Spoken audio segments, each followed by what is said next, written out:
अगर भारत देश एक है तो गाय के बारे में भी एक कानून होना चाहिए जो देश के सभी कोनों में लागू हो। इस प्रदेश में मत मारो, माने दूसरे प्रदेश में ले जाकर के मार लो। तो ये जो चालाकी है, चतुराई है हमारे नेताओं की, वो गाय के संदर्भ में ठीक नहीं है। बटेंगे तो कटेंगे, बटेंगे तो ये बटेंगे जो क्रिया प्रयोग की जा रही है ये भविष्य काल की क्रिया है। इसका मतलब है कि अभी बटे नहीं हैं। वो हमारे प्रदेश के प्रधानमंत्री हैं, वो जब जब करते हैं हम लोग सब सुनते हैं, लेकिन हम देशवासियों के मन की बात वो कब सुनेंगे। एक तरफ गौमांस को निर्यात करने का बढ़ावा उनके कार्यकाल में मिल रहा है और एक तरफ गाय की पूजा आरती हो रही है। ये दो तरह के चेहरे नहीं होते हैं किसी के। ज्योतिषपीठ के जगतगुरु शंकराचार्य स्वामी अविमुक्तेश्वरानंद सरस्वती महाराज ने गौरक्षा के लिए देश में एक कानून बनाने की मांग दोहराई। उन्होंने अयोध्या से शुरू की गई गौध्वज स्थापना भारत यात्रा का रविवार को वृंदावन में समापन किया। शंकराचार्य ने गौवंश की कटान पर चिंता व्यक्त करते हुए कहा कि आने वाले 3 वर्षों में यदि ठोस कदम नहीं उठाए गए तो गाय केवल इतिहास का विषय बनकर रह जाएगी। इस दौरान उन्होंने प्रधानमंत्री द्वारा देशवासियों से मन की बात करने के सवाल पर कहा कि हम सभी उनके मन की बात सुनते हैं, लेकिन प्रधानमंत्री देशवासियों के मन की बात कब सुनेंगे। उन्होंने कहा कि एक तरफ प्रधानमंत्री गायों की पूजा करते हैं और दूसरी तरफ उनके कार्यकाल में देश में गौमांस निर्यात को बढ़ावा मिल रहा है। महाराज श्री ने बटोगे तो कटोगे बयान पर सीधे प्रधानमंत्री से सवाल कर डाले। लंबी वार्ता में उन्होंने क्या कुछ कहा, आप भी सुने। देखिए, ये जो भारत देश है ये गौ भक्तों का देश है। परंपरा से यहाँ पर गायों को प्रतिष्ठा दी जाती रही है। वेदों शास्त्रों में भी इसकी महिमा है। हमारे इतिहास में भी ऐसे अनेक उपाख्यान हैं जिससे ये पता चलता है कि भारत के लोग गाय को अपने प्राणों से भी ज़्यादा सम्मान देते थे। गाय के प्रश्न पर प्राणों को भी तुच्छ समझते थे। ऐसी गाय अनंत संख्या में हमारे देश में रहती थी। परिस्थिति ऐसी हो रही है कि गायों की संख्या हमारे देश में निरंतर घटती चली जा रही है। आज हालत यह है कि केवल कुछ करोड़ की संख्या में गाय बची है। गाय और गवै दोनों को मिला करके हमारे यहाँ गिनती हो रही है। जो गाय है और जो गाय जैसी है दोनों को मिला करके गिनती होती है। 2019 में जो अंतिम गिनती भारत देश में हुई है उसमें भी केवल 17 करोड़ की संख्या उनकी बताई गई है। 17 करोड़ में से भी जो हमारी गाय है, जिसको हम गाय कहते हैं और जिसके बारे में शास्त्रों में आख्यान है, जो सासना और ककुद वाली है, वेद लक्षणा है, जिसका गोमूत्र और गोमय पवित्र होता है, जिसका पंचगव्य बनता है और जो हमारे 33 कोटि देवताओं की स्थानभूता है, वो गाय तो केवल 1 करोड़ से 2 करोड़ के बीच में ही बची है अब। और प्रतिदिन उनके विरुद्ध अत्याचार हो रहा है। उनकी हत्या मांस खाने के लिए, मांस बेचने के लिए भारत में की जा रही है। भारत की सरकारें लाइसेंस देकर और निर्यात करने का लाइसेंस दे करके, अनुमति दे करके, आज्ञप्ति दे करके इस कार्य को और बढ़ावा दे रही हैं। तो हमारे माने हम हिंदुओं के सामने ये समस्या उत्पन्न हो गई है कि अगर अब हम अंतिम रूप से खड़े नहीं होते हैं तो हमारी गाय 1, 2 साल, 3 साल के अंदर केवल इतिहास का विषय होकर के रह जाएगी। फिर हमको देखने को भी नहीं मिलेगी।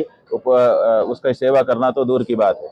इसलिए अंतिम निर्णय लेकर के इस बारे में खड़े होने की जरूरत पूरे समाज ने महसूस की और उसी जरूरत को स्वर देने के लिए हम ये आंदोलन और ये यात्रा कर रहे हैं। आज ब्रज में गौध्वज की स्थापना आपने की कान्हा की नगरी में और यहाँ गायों का पालन किया जाता है। बात यह है कि हमने ये यात्रा जब आरंभ की तो हमारे सामने ये बात थी जो पिछले दिनों देश भर में कही गई कि जो गाय को लाए हैं हम उनको लाएंगे। तो हम लोगों ने शोध किया कि गाय को कौन लाया, तो जो राम को लाए हैं हम उनको लाएंगे। तो हम लोगों ने देखा कि राम को कौन लाया, कृष्ण को कौन लाया। तो शास्त्रों से हमको पता चला कि गाय ही उनको लेकर के आई। तो इसलिए हम लोग गाय को लाने के लिए निकले। तो वैसे तो हमारा जो ये लक्ष्य था वो भारत के 36 प्रदेशों की राजधानी था, लेकिन हमने सोचा कि आगे और अंत में, आरंभ में और अंत में हमारे यहाँ वैसे भी मंगलाचरण का विधान है, तो हम मंगलाचरण करते हुए अपने कार्य को पूरा करें। तो हमने अयोध्या से भगवान श्री राम जी के मंदिर की परिक्रमा करके, उनकी जन्मभूमि की परिक्रमा करके उनसे आशीर्वाद लेकर के ये यात्रा आरंभ की थी। 36 प्रदेशों में जाकर के वहाँ पर गौ प्रतिष्ठा ध्वज की स्थापना करके आज हम वृंदावन में आए, भगवान श्री कृष्ण की आविर्भाव स्थली, उनकी लीला स्थली, और यहाँ पर आकर के बांके बिहारी जी का हमने 56 भोग लगाया। वहाँ पर उनके श्रृंगार पूजा आराधना की, परिक्रमा की, और फिर उन्हीं की मूर्ति स्नेह बिहारी जी के चरणों में बैठकर हम लोगों ने इस यात्रा को समर्पित किया भगवान को, और आगे के कार्यक्रम के बारे में चिंतन किया। अब हम ये यात्रा यहाँ पर पूरी कर रहे हैं और आगे के लिए अपना नया लक्ष्य स्थापित करते हुए यहाँ से बढ़ना चाहते हैं। महाराष्ट्र सरकार ने क्या कानून लाई है क्या? प्रदेश की सरकार, किसी प्रदेश की सरकार कोई कानून लेके आती है, लेकिन वो गौ हत्या निरोध कानून नहीं बन पा रहा है, क्योंकि वो केवल स्थल निरोध कानून बन जाता है। इस प्रदेश में मत मारो, माने दूसरे प्रदेश में ले जाकर के मार लो। तो ये जो चालाकी है, चतुराई है हमारे नेताओं की, वो गाय के संदर्भ में ठीक नहीं है।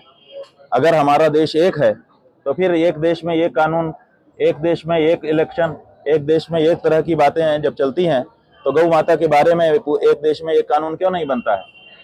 अगर भारत देश एक है तो गाय के बारे में भी एक कानून होना चाहिए जो देश के सभी कोनों में लागू हो। आप एक कोने में लागू कर देते हो, दूसरे कोने को खुला छोड़ देते हो कि आप यहाँ आइए, आराम से यहाँ से काटिए, मारिए, जो कुछ करना है करिए। तो ये चालाकी है, चतुराई है, ये गौ हत्या निरोध के कानून नहीं है। इसलिए जिन प्रदेशों में बने भी हैं वो केवल दिखावे के रह गए हैं, और इसीलिए ट्रकों में लाद लाद करके दूसरे प्रदेशों में ले जाया जा रहा है। जब हमारे गौ भक्त, गौ वीर उनको ट्रकों को पकड़ते हैं तो लोग आ जाते हैं, कहते हैं कि ये तो गुंडे हैं। जो धर्मवीर है, जो गौ माता का सपूत है, लाल है, जो उनकी सेवा के लिए खड़ा हुआ है, जो उनके प्रति किए जा रहे अत्याचार को नहीं सह सकता है, उसको गुंडा कह देना भी हम लोगों को पीड़ा देता है।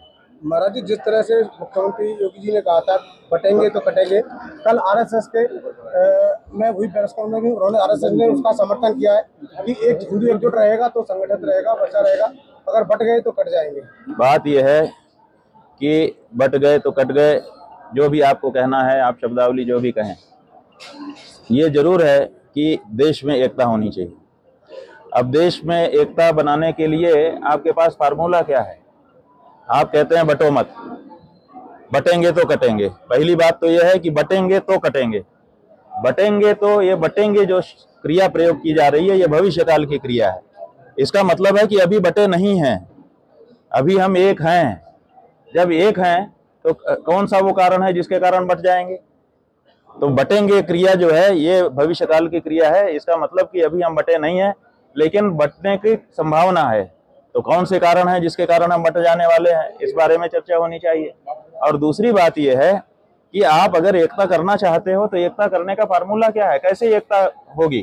तो हम ये फार्मूला दे रहे हैं कि गाय को राष्ट्रमाता घोषित करो, गौ हत्या को अपराध घोषित करो। गाय माता है, ये जब पूरे देश को पता चल जाएगा तो हमारी भी, हर देशवासी कहेगा गाय हमारी माता है। तो जब हमारी भी माता वही है जो अगले की माता है, तो जब दोनों की माता एक है तो दोनों भाई हो जाएंगे, दोनों बहन हो जाएंगे। तो भाई भाई में एकता होती है, भाईचारा इसी को कहते हैं। तो ये भाईचारा गाय से बढ़ सकता है। इसलिए अगर भारत को एक रखना है तो गाय के बारे में राष्ट्रमाता शब्द का उद्घोष करना होगा। भारतीय जनता पार्टी है वो समाज को बांटने का काम कर रही है। भाई अब बांटने की संभावना वही दिखा रहे हैं ना, कह रहे हैं बटेंगे तो ना, तो बटेंगे इसका मतलब अभी एक है, बटने की संभावना है।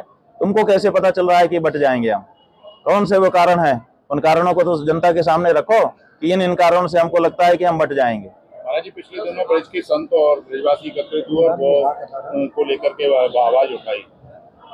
बिल्कुल, ये ब्रज से अगर आवाज नहीं उठेगी तो कहाँ से उठेगी? हमको बड़ी प्रसन्नता है कि ब्रज के संतों ने समवेत होकर के इस बारे में प्रस्ताव पारित किया है और देश को बताया है। प्रधानमंत्री लगातार महाराज जी मन की बात कर रहे हैं। आज उन्होंने क्या कर रहे हैं? प्रधानमंत्री मन की बात कर रहे हैं, आज भी मन की बात की है। और उन्होंने भाई उनके मन की बात भी अच्छी है। वो हमारे प्रदेश के प्रधानमंत्री हैं, वो जब जब करते हैं हम लोग सब सुनते हैं। लेकिन हम देशवासियों के मन की बात वो कब सुनेंगे?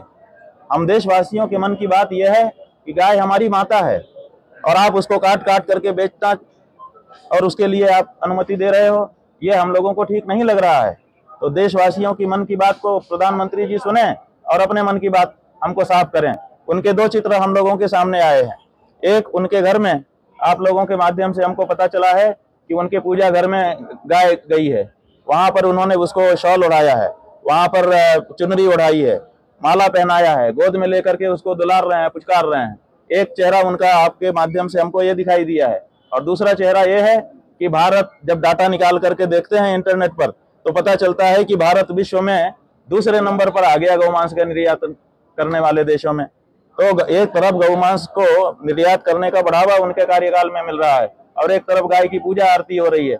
ये 2 तरह के चेहरे नहीं होते हैं किसी का भी चेहरा एक ही हो सकता है। तो हमको अब ये जानना है कि उनका असली चेहरा कौन सा है, वो गाय की पूजा करने वाला कि गौमांस के निर्यात को बढ़ावा देने वाला।